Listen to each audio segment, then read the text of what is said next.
Bismillahirrahmanirrahim. Assalamualaikum warahmatullahi wabarakatuh. Alhamdulillahirabbil alamin. Bersyukur kita kehadirat Ilahi kerana dapat bertemu kita dalam program Islamic Studies at UM. InsyaAllah bersama-sama kita pada pagi ini iaitulah Dr. Abdul Halim Ibrahim daripada sebagai pensyarah kanan daripada program sains gunaan SGPI lah di Apium Akademi Pengajian Islam. Baik, pada sesi untuk kali ini kita akan menemubual Dr. Halim tentang buku baru yang baru saja diterbitkan dan saya kira sebagai buku panas ya doktor ya. Okey. Sebelum itu apa khabar doktor? Alhamdulillah ya, sihat ya. Sihat. Alhamdulillah sihat. Baik. Doktor, kita pergi terus kepada buku ini. Kalau boleh apa yang ada secara umumnya dalam penulisan yang saya kira penting lah kan untuk ditatap oleh para pembaca. Okey. Overall.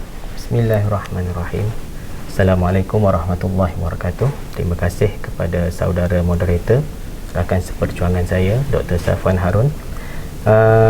Secara umumnya buku ini berkisar tentang bagaimana bioetika Islam itu dengan menggunakan pendekatan maqasidus syariah boleh menjadi panduan dan pedoman bagi para pengkaji, terutamanya dia sesuai untuk pengkaji dalam bidang sains ataupun bidang bioetika maupun bidang pengajian Islam untuk mencari ataupun untuk mencari penyelesaian yang terbaik dalam menyelesaikan sesuatu masalah.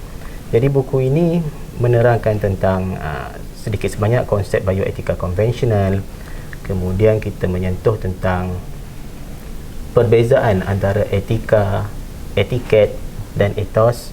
Kemudian buku ini juga menjelaskan secara umum tentang konsep bioetika Islam, ciri-ciri yang terkandung dalam bioetika Islam, dan seterusnya kita masuk menyentuh tentang maqasidus syariah dan akhirnya bagaimana maqasidus syariah itu memainkan peranannya dalam proses mencari solusi dalam isu-isu berkaitan dengan bioetika yang akhirnya menjadikan bioetika Islam itu sebagai panduan dan pedoman bagi mencari penyelesaian. Baik, doktor.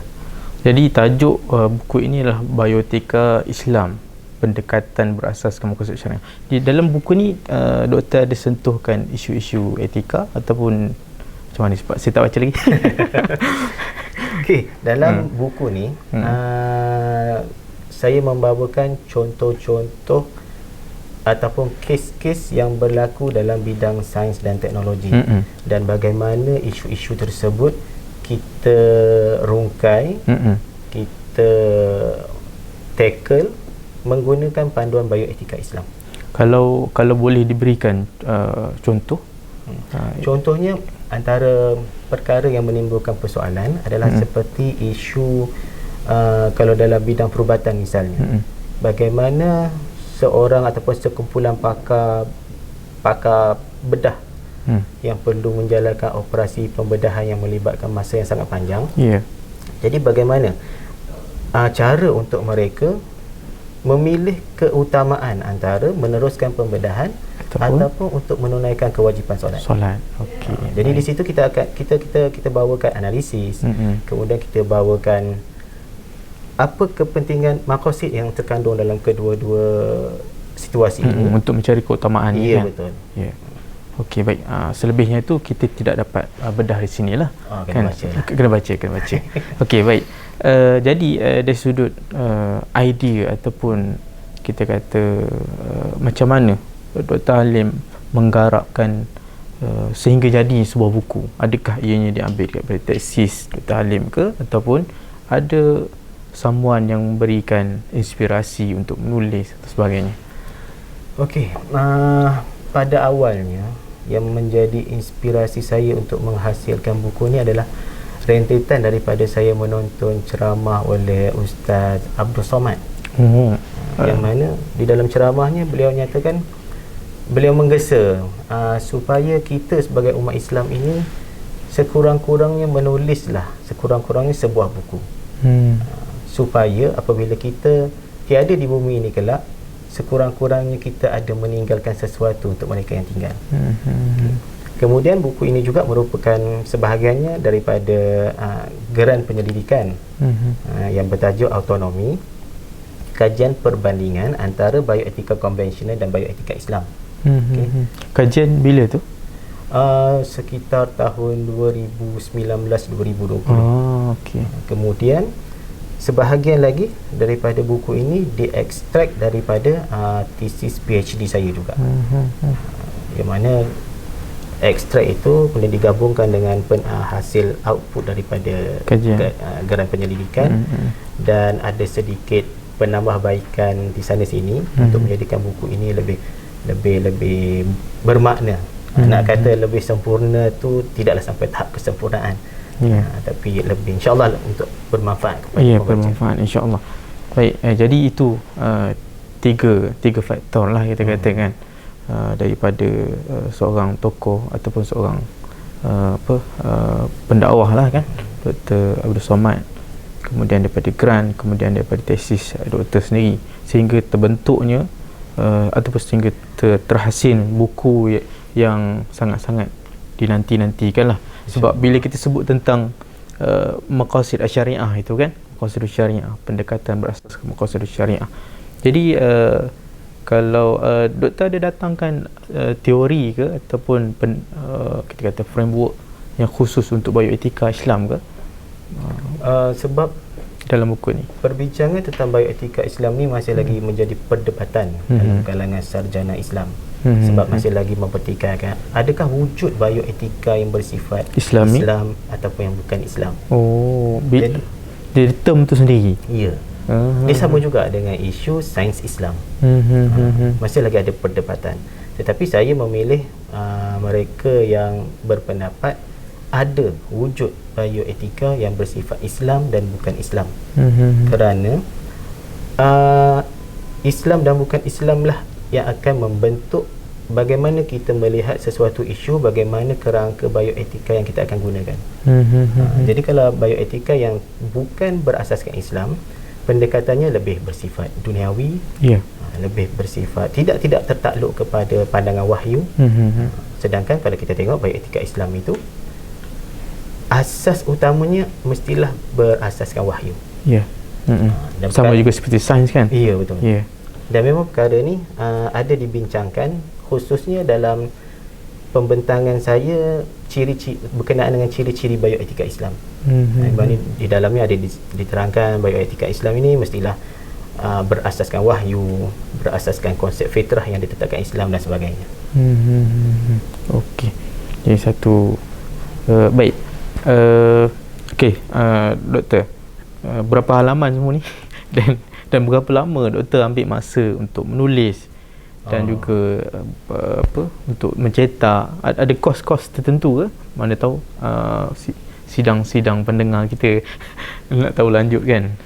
Alhamdulillah dari segi kos tu saya tak ada mengeluarkan sebarang kos lah untuk menerbitkan ini.